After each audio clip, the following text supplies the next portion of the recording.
Muy buenas noches, queridos postulantes para las SFMs. Les doy una cordial bienvenida a esta sesión. Mi nombre es licenciado Pedro y el día de hoy vamos a trabajar la 0031, todo lo que es las políticas tecnológicas en el cambio que hubo en la educación. Vamos a hablar un poco de evaluación, vamos a hablar de lleno el día de hoy con el tema de inclusión, que son aspectos que hemos ido sacando como referencia a exámenes anteriores como temáticas para el avance. Bien, entonces vamos a compartir pantalla.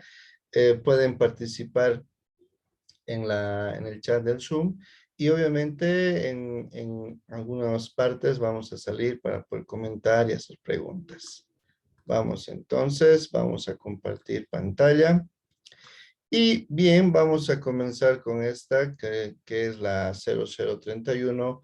Y aquí hay preguntas bien bonitas, importantes, temáticas muy actuales, porque ustedes saben que con el tema de la pandemia hemos tenido que acomodarnos en el tema de la educación y vamos entonces con la resolución ministerial 0031. Y claro, también vamos a hablar de la 4449, ¿ya? Ustedes dirán, ¿y eso entra? Claro, son temas actuales y se van a dar cuenta ustedes que estas resoluciones sí, son muy importantes. Ahí va una para ustedes. Vamos a ir calentando. A ver, dice, el presente decreto supremo de resolución ministerial 4449 tiene por objeto declarar y bueno, ustedes, los que recién han salido bachilleres, han podido notar algo muy peculiar en este año. Y por ahí van las respuestas. Pero respuestas. Ahí está, ya va uno. El día de hoy obsequiamos foquitos para la Navidad. Ahí está Edson A, Leonardo A, dicen. "Tiriririru". Creo que los foquitos de Navidad se me quedan. A ver, vamos a ver. Sí. Es el inciso C, chicos. Ustedes han escuchado este año, el 2021. eh, Se ha declarado, ¿no? Se ha declarado el año por la recuperación del derecho a la educación, ¿verdad? Entonces, ¿de dónde? Esa es la pregunta clave, lo que ustedes tienen que memorizar. ¿De dónde sale esta frase de recuperación de la educación? O sea, el derecho a la educación sale de la 4449. Es una resolución ministerial, ¿ya? Así que estos detalles que no les sorprendan en el examen, ¿verdad? Vamos. Para ustedes, seguimos con la 4449. El presente decreto supremo de resolución ministerial menciona la implementación. Esto todos conocemos, pero a ver, veamos qué inciso será.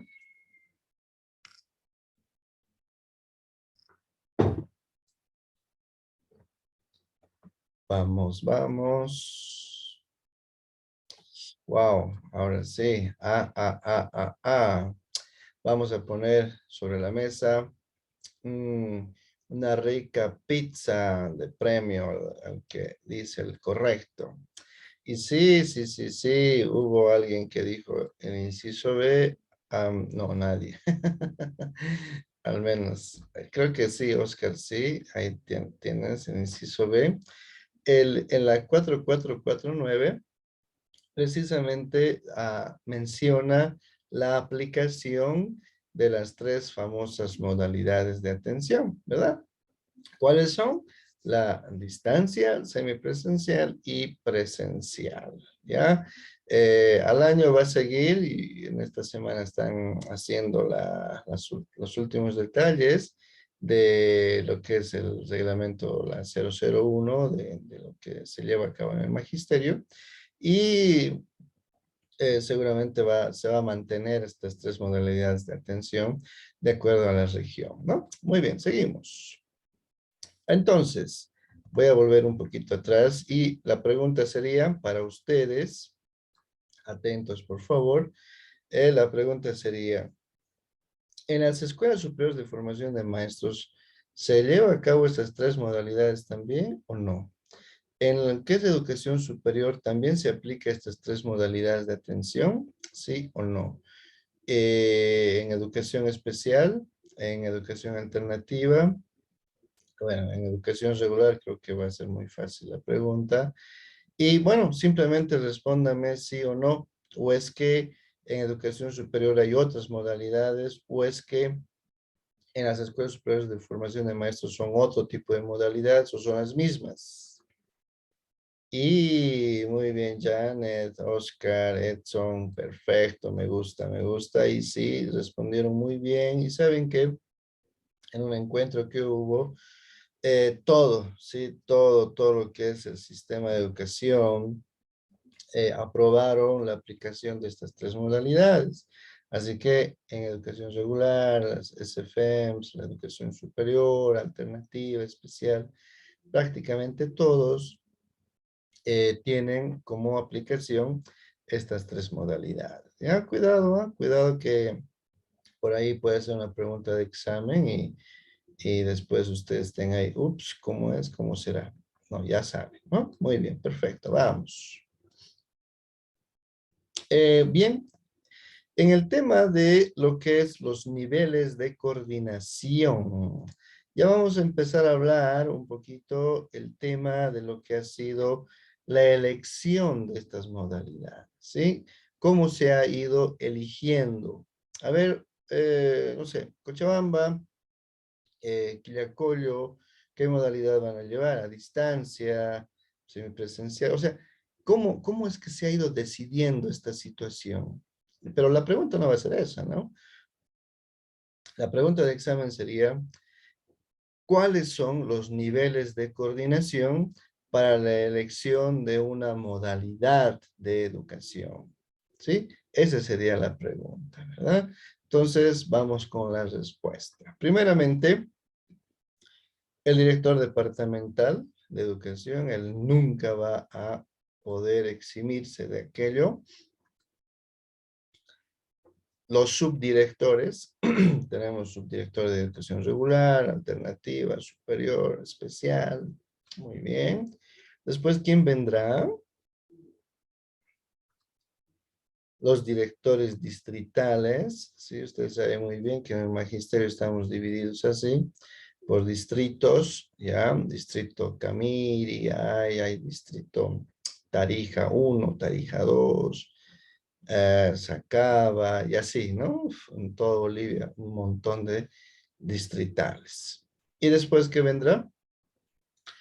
Esto, ojo, cuidado, cuidado con los gobiernos autónomos municipales. Sí, ustedes dirán, "¿Y qué tienen que ver en la educación? Tienen que ver mucho, ¿ah?".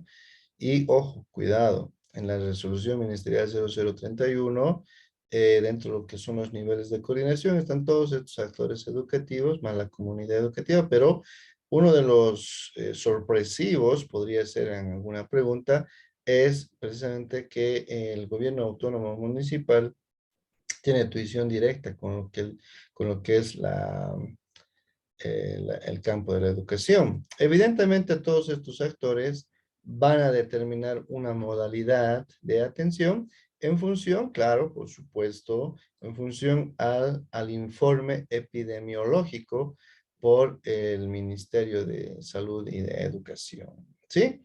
Así que ahí está, esos son los niveles de coordinación. Pregunta de examen. Ok, entonces, avanzando un poquito con esto, tenemos los niveles de riesgo. Existen tres niveles de riesgo en el tema de educativo. ¿Cuáles son? Vamos, esta sí, pregunta clave.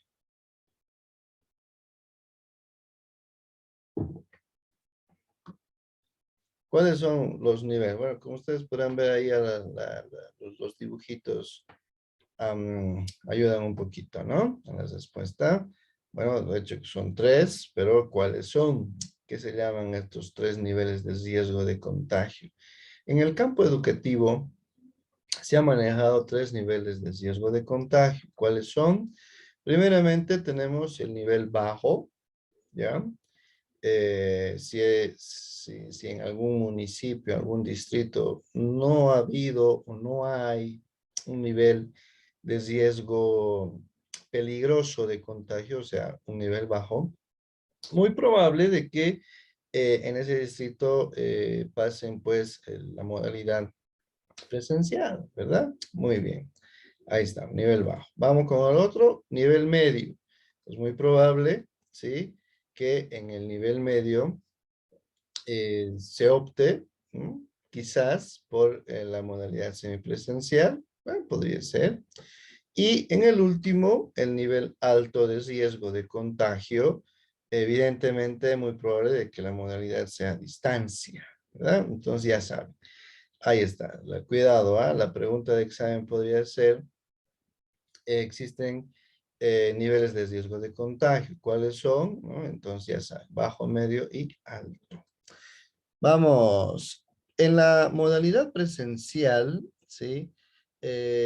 Hay varios requisitos. Yo he puesto los más importantes. Por ejemplo, si se va a optar por la modalidad presencial, tiene que existir en la unidad educativa menor o igual a 20 estudiantes, ¿sí? Por paralelo y año de escolaridad. Es decir, que si en un colegio existen 40 estudiantes, ¿no? Entonces se podría, ¿sí? Se podría aplicar un día 20 estudiantes, otro día 20 estudiantes, o en la mañana 20, en la tarde 20, de tal manera de que se pueda cuidar evidentemente el tema de la salud, ¿correcto? El otro principio importante que se maneja en la modalidad presencial es donde no existe índice de contagio con un número mayor a 20 estudiantes. Es decir, que en aquellos lugares donde eh, sean pocos estudiantes, ¿verdad? Y ojo, acá también hay algo importante, es que en esos lugares también tendríamos que ver la infraestructura, ¿correcto? Porque ¿qué tal si las aulas son pequeñas? Entonces, por más que sean 20 estudiantes o por ahí quizás menos, si el aula es pequeña, entonces todavía se mantiene un nivel de riesgo de contagio. Es decir, son parámetros que se va a ir manejando para poder optar la modalidad, ¿correcto? Muy bien. Pregunta para ustedes, volvemos a la premiación. A ver, vamos a poner de premio, vamos a poner, a ver, sí, sí, yo creo que sí, una riquita sopa de maní, sí. Está haciendo frío. Y la pregunta sería la siguiente, atentos, ¿ya? Bien, estamos en la modalidad a distancia. En la modalidad a distancia se conoce dos submodalidades. ¿Cuáles son? Ahí se los he puesto los dibujitos para ayudarles un poquito. Repito la pregunta. En la modalidad a distancia existen dos submodalidades. ¿Cuáles son? Pregunta de examen.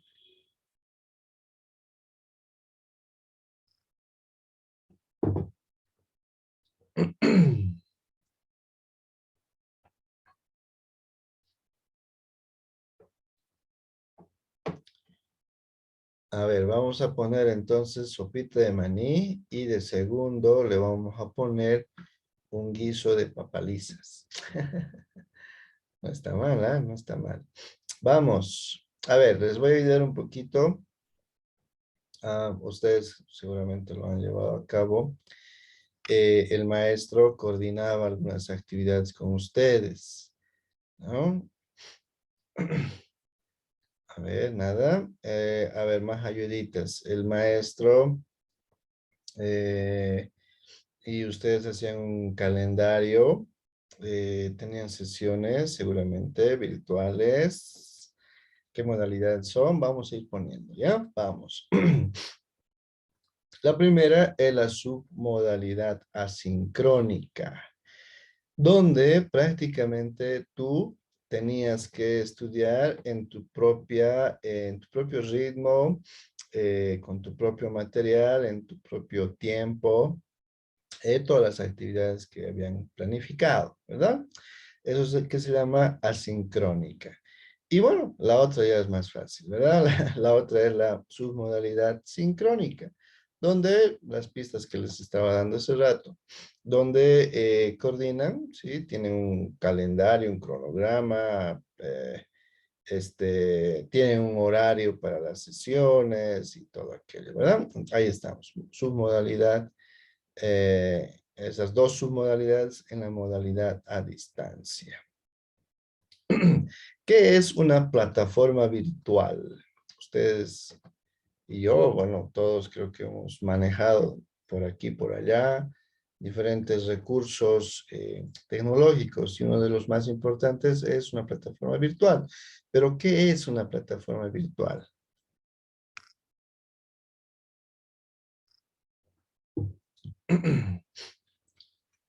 Vamos, vamos, vamos. ¿Lo que estamos haciendo acá será una plataforma virtual? No, no es una plataforma virtual. Y tú dirás, ¿y pero por qué?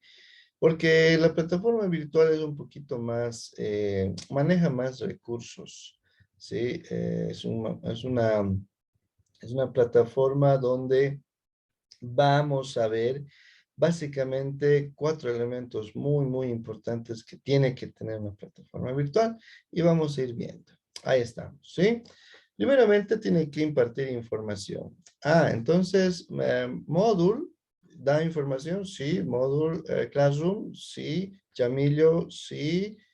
Una página web, sí, sí, correcto. Muy bien, entonces ahí estamos. ¿Podemos planificar? Claro, correcto, planificamos. ¿Brinda comunicación? Sí, sí, sí, correcto. ¿Qué más? Algo importante para que sea una plataforma virtual, tiene que tener diversas herramientas. Por supuesto, claro que sí. ¿Herramientas de qué? Por ejemplo, herramientas, vámonos a un software, una página web.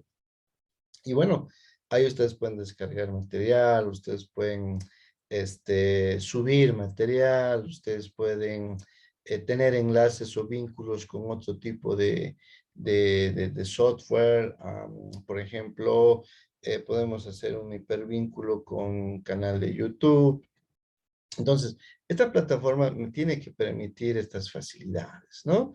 Algo muy importante en esta plataforma es que la plataforma tiene que tener en cierta forma una evaluación. Algo de ida y vuelta. Por ejemplo, en una plataforma yo puedo mandar tarea, puedo recoger tarea y a la vez también puedo, o sea, tendría que tener un sistema de evaluación, un registro de todas las actividades que hemos ido haciendo con ciertas calificaciones, no siempre cuantitativas, también puede ser cualitativas o simplemente información de tipo encuestas, algún cuestionario, cosas así, ¿no?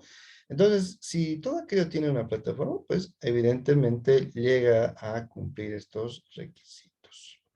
Lo que nosotros estamos haciendo ahora es una aula virtual, ¿verdad? Una aula virtual es algo un poco más pequeño, una plataforma virtual, donde básicamente estamos conectados online, ¿verdad? Entre tú me escuchas, yo te escucho, tú me ves, yo te veo, y establecemos un horario para poder realizar esta videoconferencia. Pregunta de examen. ¿Qué son las TICs? ¿Qué significa? ¿Y qué son las TACs? ¿Qué significa? Vamos. Pregunta de examen.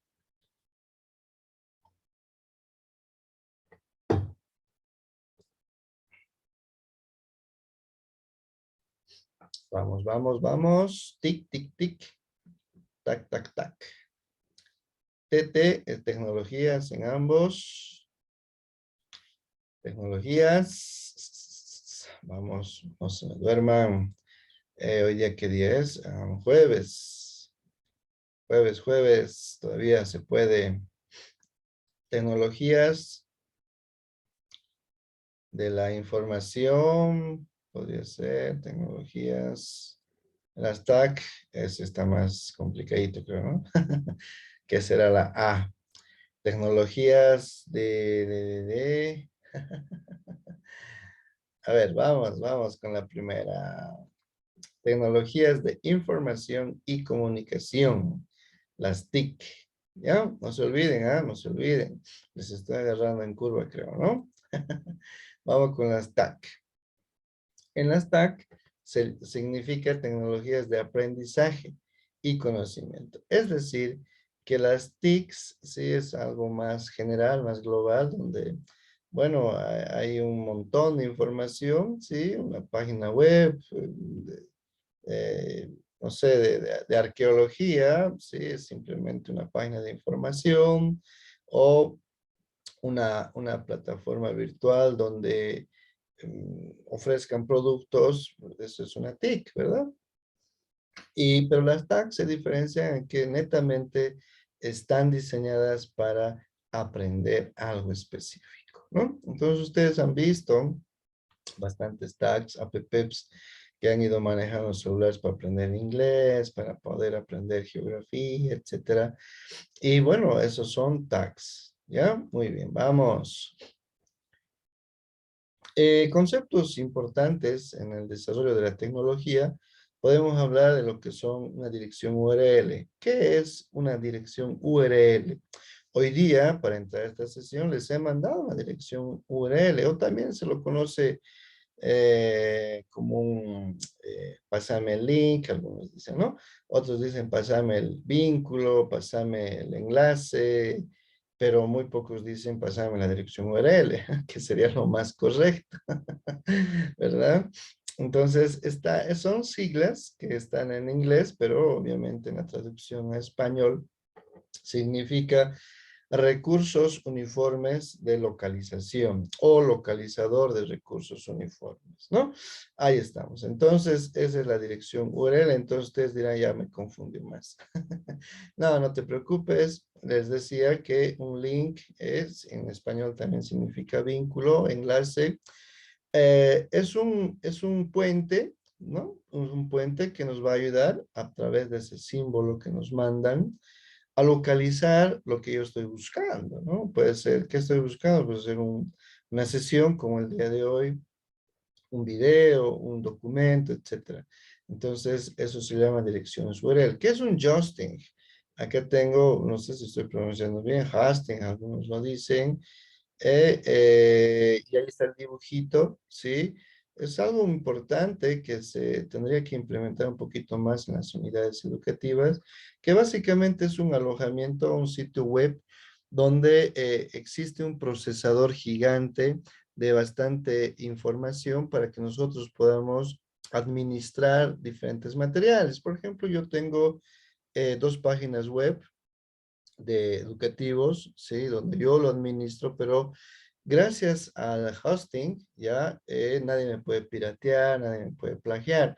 Por ejemplo, cuando tenemos ahí, no sé, ustedes seguramente han entrado bastante a www.minedu.com.bo. Ese .com, ese .p, ese es la identidad que te da hosting, el Justin. Te ayuda a administrar todo el material, ¿verdad? Entonces, ustedes han podido entrar a un software y ese software está en la nube, está en el internet, pero ¿gracias a qué? Gracias a un administrador. Se tiene que pagar, sí, bueno, principalmente acá en Bolivia sí se paga, pero no es tan caro. Y si adquieres un Justin, es decir, tú vas a poder administrar y subir diferentes materiales sin necesidad de que, o sea, sin el riesgo de que corras, de que alguien te plagie o finalmente te quite, ¿no? Ahí estamos.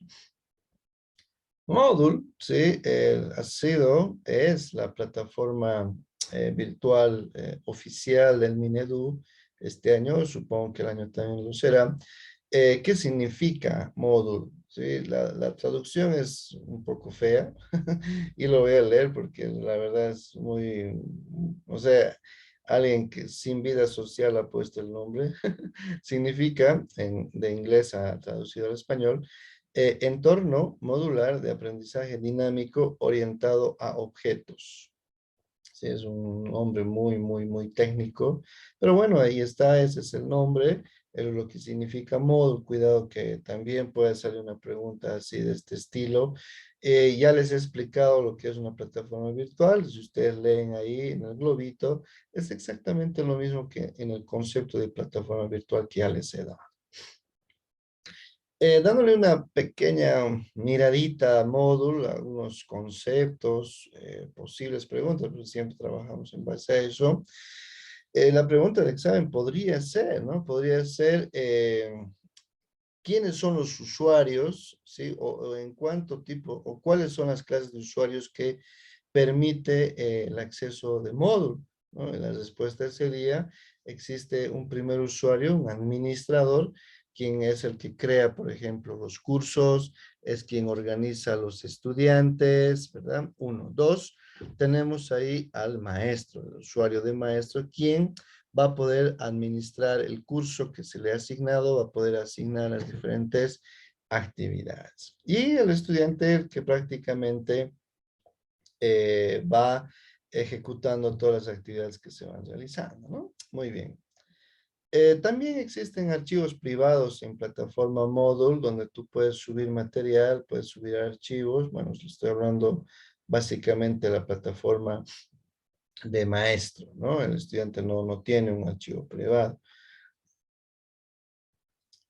Otro está organizado con cursos, decíamos, los estudiantes, sí, correcto, ahí están.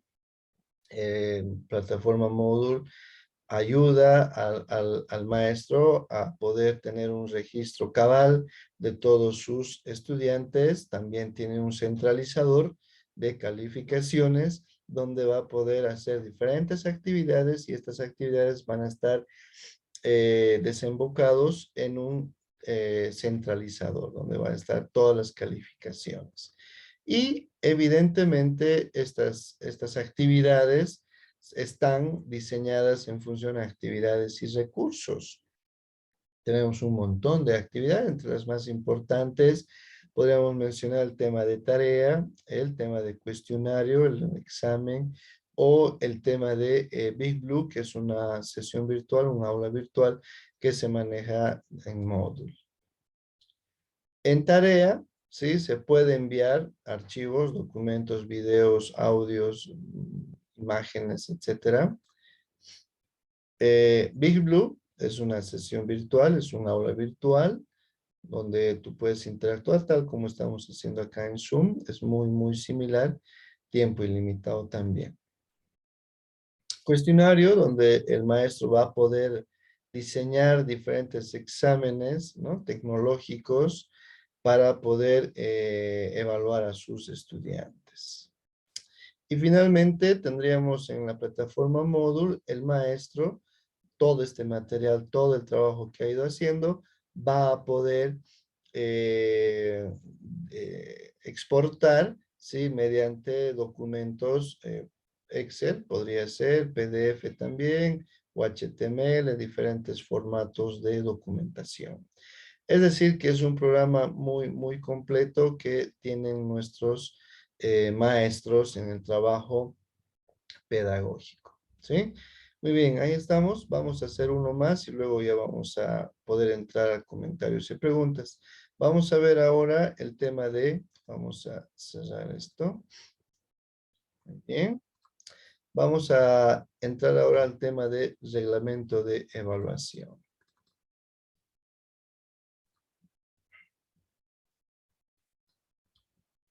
Bien, no es mucho, yo he sacado algunas cositas importantes, ¿ya?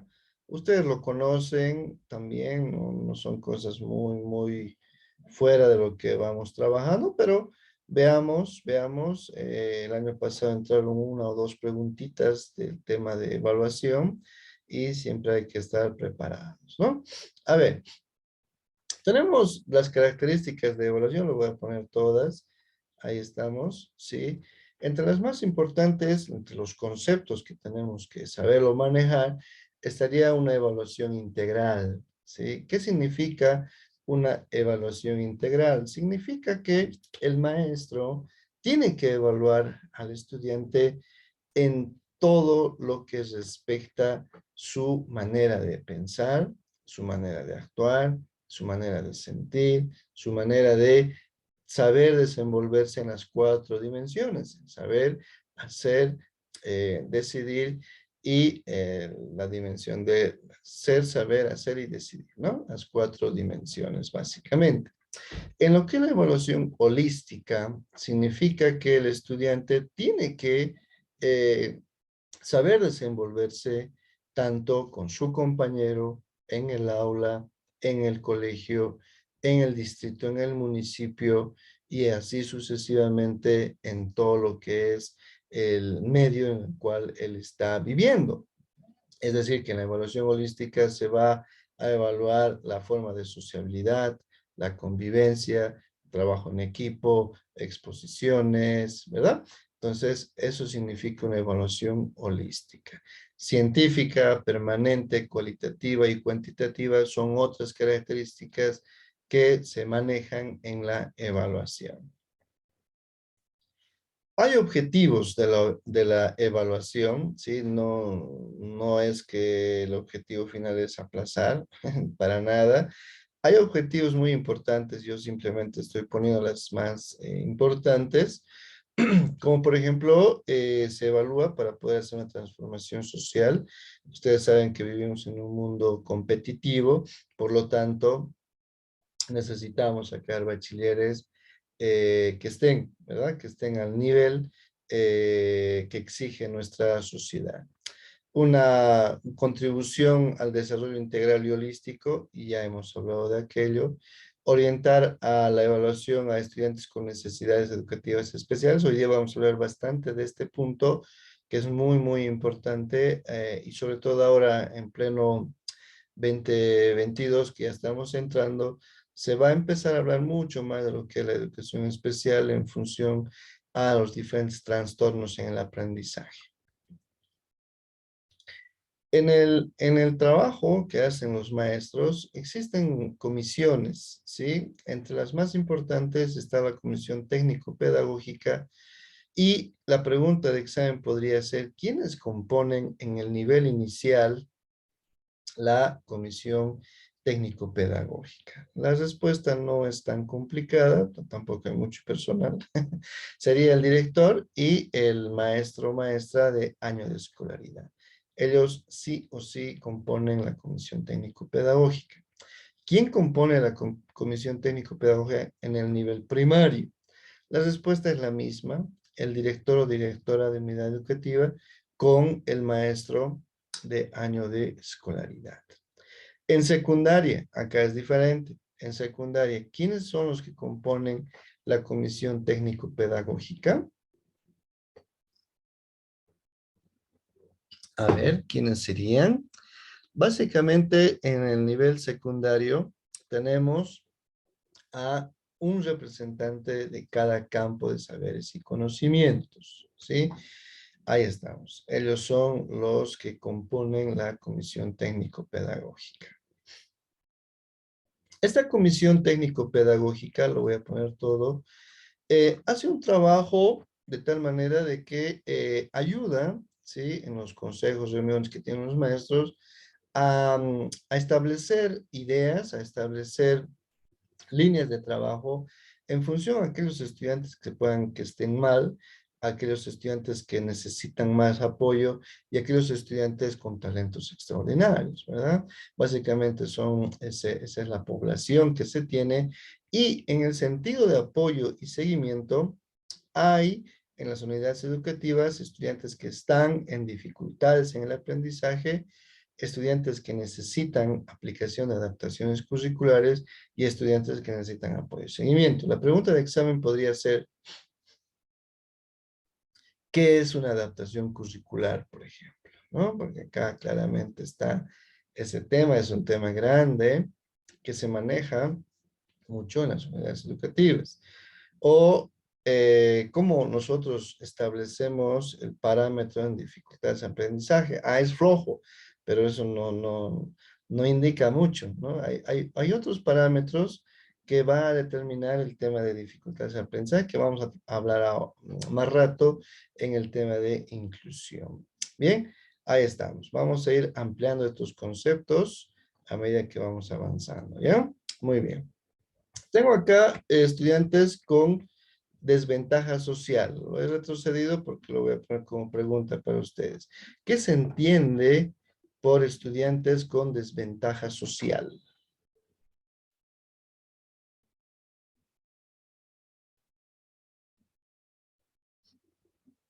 Vamos.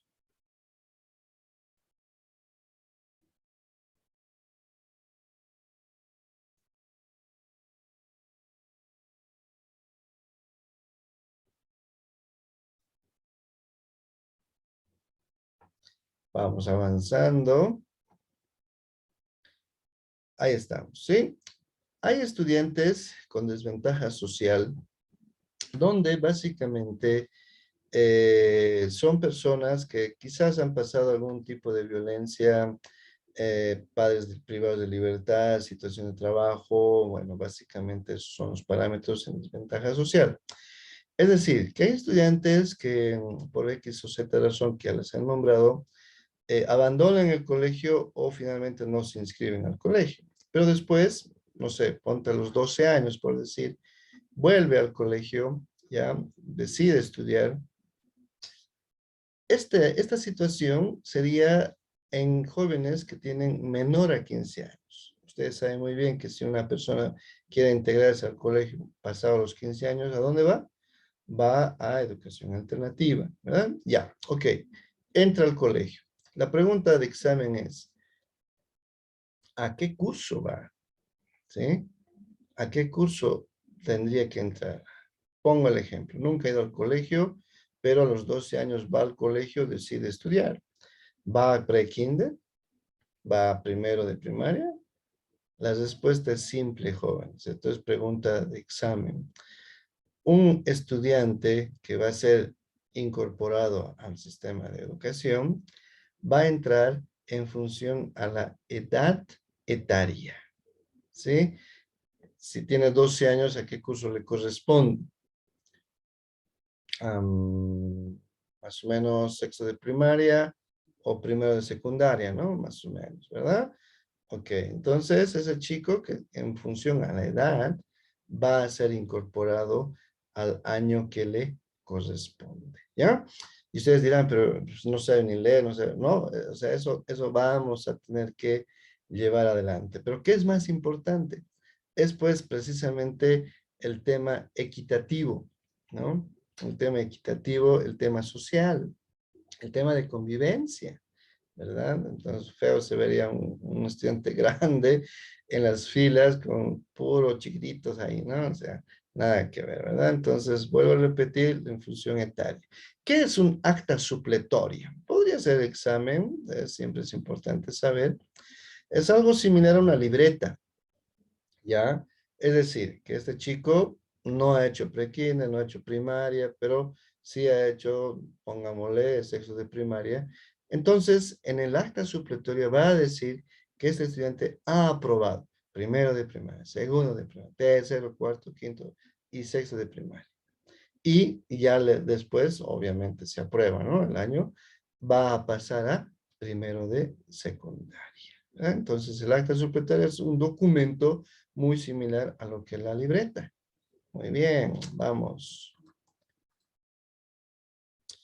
Existen estudiantes que se los denomina con rezago escolar. Es más o menos como hemos visto anteriormente. Son estudiantes que quizás han entrado al colegio, pero después lo han abandonado por X, Z motivo de igual manera. ¿Ya? ¿Quiénes son? Pero vamos a ver. Primeramente, tienen que ser estudiantes menores a 15 años para primaria, para secundaria, perdón, o primaria también, claro que sí, pero hasta 30 de junio, teniendo máximo 18 años, ¿no?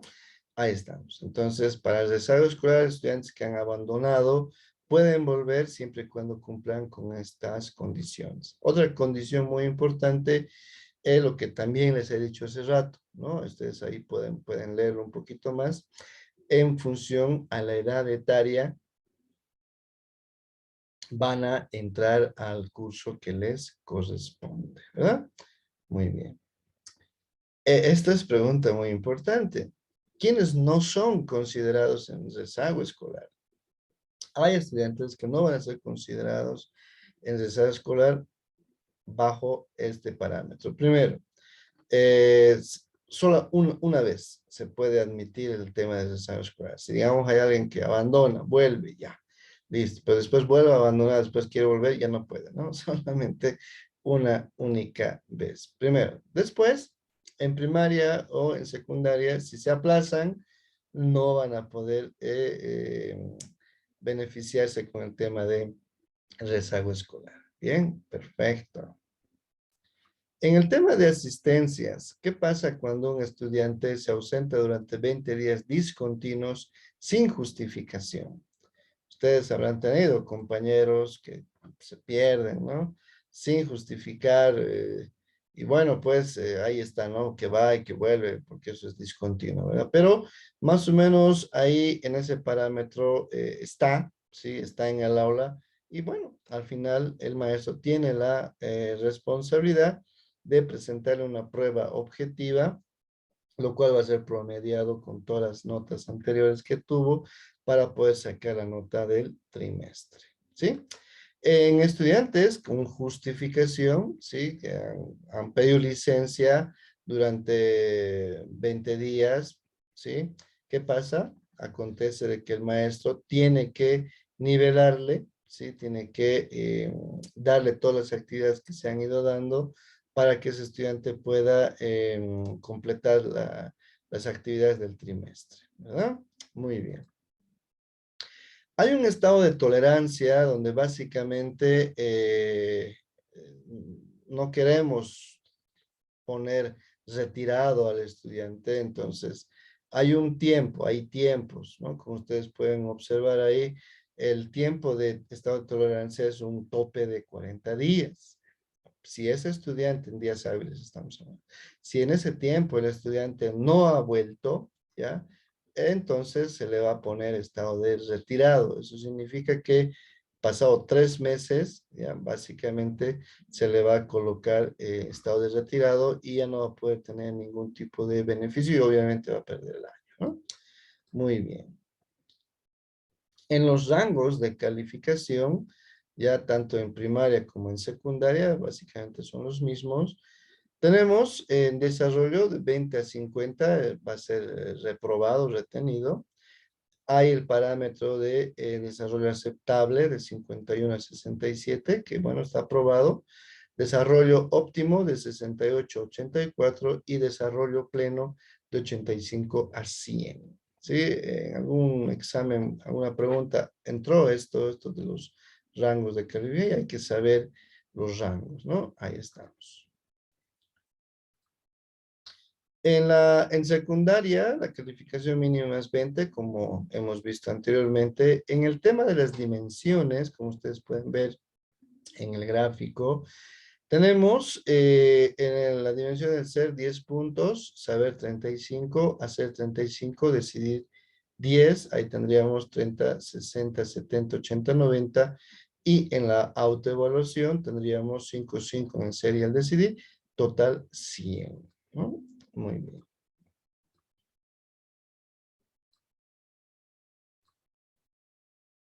Bien, vamos a ir avanzando después de haber tenido una ronda de preguntas, comentarios.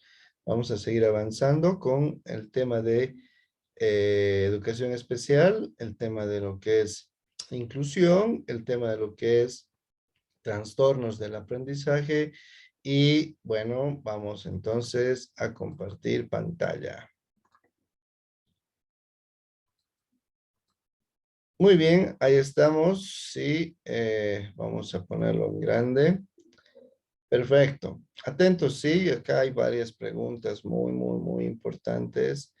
Entonces vamos a ir avanzando, ¿sí? Ahí estamos.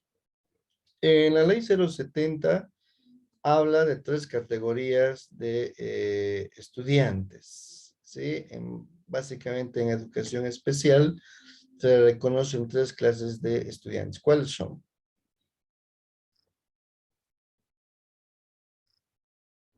en educación especial. Existen, se reconocen tres clases de estudiantes. ¿Quiénes son? Pregunta de examen, ¿no? Y con el artículo van a ser puesto por si acaso. ¿Sí? Ahí estamos. Primero, estudiantes con discapacidad.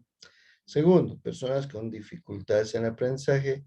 Y tercero, estudiantes con talento extraordinario. Eso, por favor, tienen que saberlo muy, pero muy bien. ¿Qué es una adaptación curricular? ¿No? En la pregunta, ya en la anterior temática ya lo habíamos visto un poquito, pero acá lo vamos a ampliar porque acá es donde tenemos que hablar de aquello. ¿Qué es una adaptación curricular? ¿Qué se entiende por una adaptación curricular? Los maestros tienen pues una diversidad de estudiantes en el aula y pues tienen que en muchos de los casos hacer enseñanzas individualizadas, ¿no? Tal vez a ustedes les ha tocado vivir aquello en estudiantes que quizás les costaba aprender algo más. Y bueno, quizás el maestro le decía, tú te quedas, ¿no?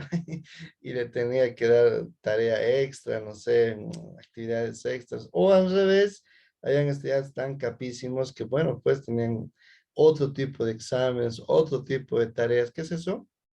Adaptaciones curriculares. Entonces, las adaptaciones curriculares son planificaciones que realizan los maestros, ¿verdad? Para superar las dificultades, lo que les decía por un lado, o como también ayudar a aquellos chicos con talento extraordinario, ¿no? En este mundo de lo que es educación especial, no podemos dejar pasar simplemente lo que es la distribución del coeficiente de inteligencia o el IQ, algunos lo conocen, en base a la escala de Wechsler. ¿Ya? Quizás la pregunta de examen podría ir por ahí, ¿quién es el autor del famoso IQ? Quizás, no sé, podría ser la pregunta, pero bueno, acá como ustedes pueden ver, ya tenemos diferentes parámetros, ¿verdad? Tenemos, por un lado, a la izquierda, tenemos ya los parámetros un poco peligrosos. El parámetro normal, digamos, estamos entre el 68%, como ustedes pueden ver en la tablita, pero existe ya una degradación en un 14% en el tema de aprendizaje lento. Más abajo, ya en un 2% tenemos retraso leve y mucho más abajo ya en un tema muy sensible, retraso grave. Pero en el otro lado, en la parte derecha, tenemos ahí un coeficiente intelectual superior, ¿no? Elevado, alto, y también ahí se puede conocer a estudiantes dotados o los genios, ¿verdad? Sí, básicamente esa es la distribución en el coeficiente intelectual. Ahora vamos a pasar a ver un poco en este sentido. En el tema de retraso leve, ¿sí? Son estudiantes que, bueno, básicamente están en un coeficiente de 50 a 69, ¿eh? Hablando en la escala de Wechsler. Y estos estudiantes generalmente presentan diferentes dificultades, como por ejemplo les cuesta un poco más aprender lo básico, lo esencial, les cuesta aprender la lectura, tienen bastantes problemas en la lectura y evidentemente si tienen problemas en la lectura van a tener problemas en la parte de cálculo, en la parte de la lógica, ¿no?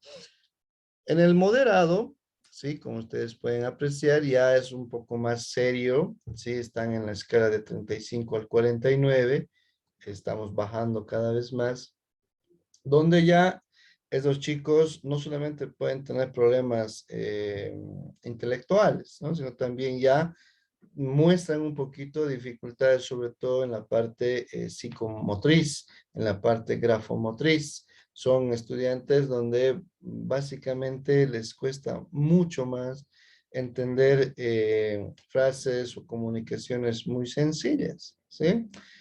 Y evidentemente ya pues bajan la comunicación, ¿no? Son cada vez más tímidos porque saben que se van a equivocar y entonces prefieren no hablar. En el retraso grave, ya ustedes como pueden observar, estamos en un porcentaje de 20 a 34, es bajísimo. donde la parte motriz y no solamente es complicado, sino ya se muestra, se puede ver, ¿sí? Algunas deficiencias en los dedos, como ustedes pueden apreciar ahí un poquito en la imagen, hay alguna deformación, quizás puede venir esta parte acompañada con mala visión, mala audición, quizás pueda tener algunos problemas fisiológicos en el tema de la habla, también podría ser, pero básicamente ya su coeficiente intelectual es muy, pero muy reducido. Y ni hablar en el retraso profundo, donde, bueno, básicamente acá en el inferior a 20, inclusive ya en un tema muy inferior, presentan, sí, enfermedades neurológicas. Podemos ahí hablar quizás en los niños con síndrome de Down, por ejemplo, ya están en esta categoría, donde la parte motor es totalmente deficiente. Entrando a los diferentes trastornos que se presenta en el tema de dificultades en el aprendizaje, yo en mi software, ¿no? En algún otro momento les voy a compartir mi software que tengo en el tema de adaptaciones curriculares, ¿sí? Lo he dividido en estas categorías que ustedes pueden apreciar: el arte de hablar, ¿sí? Ahí tenemos varios trastornos: el arte de escribir, el arte de leer, el arte de calcular y el arte actitudinal y aptitudinal, ¿no? Como ustedes pueden apreciar, son muchos trastornos que existen, que hay en las unidades educativas, en las aulas, y a veces los maestros, y hay que decirlo, no ayudan mucho en esto porque, bueno, todavía el conocimiento o el mundo de la inclusión está muy verde todavía tiene que madurar poco a poco, ¿no? Vamos a ir viendo poco a poco cada una de de estos trastornos. En el tema de la disfasia, que bueno, es prácticamente la dificultad en el habla, ¿sí? Algunas cosas muy peculiares, como por ejemplo la semántica. El lunes van a llevar el tema de comunicación y el lenguaje, van a ampliar mucho más el tema de semánticas, partes gramaticales, etcétera, pero ya vamos a ir viendo acá algunas cositas. Como por ejemplo, cuando hablamos de semántica, estamos hablando de que el estudiante puede escuchar miel, pero la semántica, el verdadero concepto de lo que es miel, lo traduce a un sneaker, lo cual es incorrecto, ¿verdad? Entonces, el significado correcto de las cosas le es complicado relucir, ¿no? Uno. Dos, maneja bastantes mímicas porque le es complicado hablar, porque ustedes saben que para hablar tienes que saber comprender muy bien lo que quieres comunicar, ¿verdad? Entonces, a estos chicos con disfasia les es complicado tener los verdaderos conceptos de las palabras. Entonces, no pueden hablar mucho, que digamos. En la dislalia es otro trastorno en el habla, como ustedes pueden ir viendo acá. Esto es muy común, ¿sí?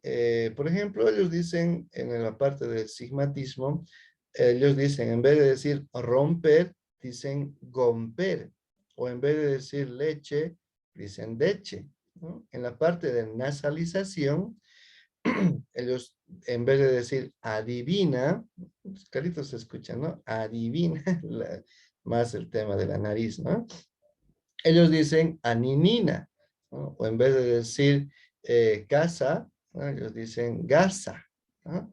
En el tema de la dislalia fonológica hay otras palabras muy peculiares, como por ejemplo, en vez de decir quítate, ellos dicen pitate, o en vez de decir difícil, dicen difícil. Es decir, que ya están empezando a omitir grafemas o quizás añadir algunas grafemas, ¿verdad? O reemplazarlas. Por ejemplo, noticia, dicen tonicia, ¿no?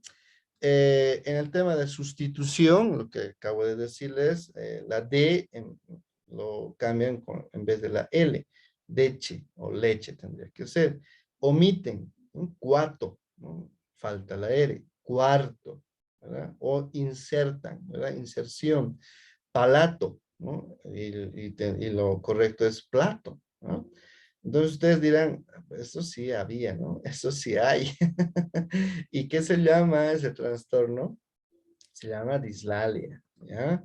Y bueno, acá tengo más ejemplitos del tema de dislalia, mala pronunciación, mala articulación de los fonemas, ¿no? Ahí estamos. Inclusive en la parte de las frases, como ustedes pueden ver, lo correcto sería el pescado vive en el mar, pero ellos hablan el pescado mar él vive, ¿no? Lo mezclan el orden de la sintaxis de la frase, ¿no? Perfecto. Vamos con otro, la disfemia. Esto es muy común. Ustedes dirán, ¿y eso no hay acá en Bolivia? Sí hay muchos de estos. ¿Qué es la disfemia? Son pues los más conocidos como los tartamudos, ¿no? Eh, Ponen, por ejemplo, en vez de decir jugamos, ¿no? Ahí está, jugamos, ¿no? Lo prolongan la parte final o la parte inicial o le dan el sentido de la metralleta, ¿no? Repiten una sílaba o lo prolongan, ¿eh? Ando, ¿eh? Entonces, el habla es muy poco fluido, ¿no? La disfemia, más conocido como los tartamudos. Y tenemos bastantes funciones en cuanto a la profundización de la disfemia, ¿no? Como ustedes pueden ver acá, después ustedes lo van a ir ampliando estos conceptos. El otro, disnosia, cuando básicamente ya en la disnosia, claro, estamos hablando del problema del arte de hablar, pero el arte de hablar va a venir también en función al desarrollo de los 5 sentidos, es decir, la disnosia. ¿Sí? La disnosia va a trabajar, vamos a tener que desarrollar el ejercicio de los 5 sentidos, el oído, porque si no oyes bien, no vas a poder hablar bien. Si no ves bien, no vas a poder hablar bien, ¿me entiendes? Entonces, todos los sentidos van a estar en juego en la disnosia. Bueno, acá repetimos un poquito la disfemia, bueno, ya está. Disprosodia, el arte de hablar igual, ¿verdad? La disprosodia, ¿no? Básicamente está acá, pues, la entonación, ¿no? El ritmo que hablas, el volumen, acá va a entrar la métrica, ¿verdad? Acá va a entrar la correcta pronunciación, la correcta articulación, ¿verdad? Entonces, ahí tenemos también la disprosodia. Aquí también se los he puesto más información, ¿no? Para poder ampliar el concepto de la disprosodia. Entramos al arte de escribir, ¿sí? En el arte de escribir tenemos la dispraxia. Y ustedes dirán, todos con dis, listen. Claro, en el orden etimológico, dis significa problema, anomalía o dificultad, ¿no? Praxia, en este caso, ¿no? En este caso sería dificultad en la praxis, dificultad en la práctica, dificultad en el movimiento, ¿verdad? Cuando hablamos de dispraxia, básicamente en el arte de escribir, estamos hablando de la dificultad motriz, ¿verdad? El chico no agarra bien el lápiz, el chico no tiene un buen procesamiento sensorial, agarra algo, lo hace caer, le decimos agarra con la mano izquierda, agarra con la derecha, quizás tiene más fuerza en una mano que en la otra, ¿no? Entonces, ahí tenemos ese problema en la praxis. Tenemos otro, también seguimos en el arte de escribir, la disgrafía, que ya entra más que todo en la parte de escritura. ¿Sí? En la disgrafía entra el tema de las letras, ¿sí? Algunos hacen letras que parecen película de terror. Entonces ahí quizás se tendría que ejercitar un poquito más la parte de cenefas, la parte gráfica de mayúsculas, minúsculas, letra, carta, imprenta y la forma, unos más grandes, unos más pequeños, ¿no? Otros más chiquitos, otros más anchos, etcétera. Todos esos detalles va a ayudar a que la disgrafía vayan reduciendo, ¿verdad? Y bueno, acá tenemos un poquito más de ejemplos. Por ejemplo, en la disgrafía confunden generalmente la J con la I, la P con la Q, la U con la N, ¿no? ¿Por qué? Porque gráficamente son muy similares, ¿verdad? Entonces, esos chicos con disgrafía generalmente tienden a confundir, a mezclar, ¿verdad? Entonces, pero netamente en el tema de escritura, ¿verdad? El último en el tema de escritura es la disortografía. Bueno, esto está fácil porque dificultad en qué? En la ortografía. Básicamente la disortografía es el problema ya ortográfico, ¿no? Usan en vez de V chica, usan la V grande, en vez de la S usan la Z y bueno, pues el problema en la comprensión va a ser muy, muy limitado porque, bueno, si escriben mal, entonces no van a entender nada en el tema de la lectura que estaríamos entrando ahora con la dislexia. Básicamente la dislexia es la dificultad léxica, ¿verdad? Dislexia, léxico, lectura, leer, ¿no? La dislexia es un trastorno muy común, ¿sí? Ustedes dirán, esto no existe. No, sí, sí. A medida que estamos viendo, ustedes se están percatando de que estos son problemas que había habido, hasta tal vez hay alguien que acá lo vive, ¿verdad? Entonces, ahí estamos. Estos chicos con dislexia básicamente tienen una falta de comprensión lectora, ¿no? ¿Por qué? Porque, bueno, diferentes circunstancias han llevado a que a este chico le cueste más entender, le cueste más el tema de el traducir de un fonema ya a algo escrito, podría ser, peor aún a algo semántico, al significado de las cosas, ¿no? Como ustedes pueden ver ahí en el gráfico, la maestra dice procurar y la niña entiende por curar, que ni siquiera existe esa palabra. La letra, como ustedes pueden ver acá en la imagen, eh, es muy, muy, muy degradado, ¿no? Es muy mezclado, no se entiende, ¿sí? El chico escribe, pero ni él entiende qué ha escrito, ¿verdad? Invierten las palabras, claro, eso es un problema más de la disgrafía, pero cuando invierten las palabras, evidentemente ya vamos a ir alertando que pueden ser un posible trastorno, ¿no? Muy bien. Discalculia, el tema matemático, de igual manera, esto también es muy común, ¿sí? Los chicos confunden, o sea, no saben discriminar entre un triángulo, un círculo, un cuadrado, un rectángulo. Si tú les dices que tienes dos peras, ¿no? Y cuando le presentas dos plátanos, ya no entiende que son dos igual, ¿verdad? Entonces, en la parte literal, en la parte abstracta, en la parte simbólica, no captan muy bien aquello. Entonces, a estos chicos con el problema numérico, con el problema lógico, matemático, con el problema de razonamiento, muy probable de que tengan discalculia. TDAH, inatención. Tenemos el famoso trastorno de déficit de atención con hiperactividad, ¿verdad? Son estudiantes muy, muy, muy comunes en nuestras aulas, son aquellos bulliciosos que se mueven por aquí, por allá, tú estás avanzando la clase, el otro está al final de la clase viviendo la Tercera Guerra Mundial. Y bueno, pues estos chicos tienen doble pila, triple pila, porque nunca se cansan, siempre están queriendo hablar, siempre están molestando y muy probable que ese trastorno sea efectivamente un trastorno con hiperactividad.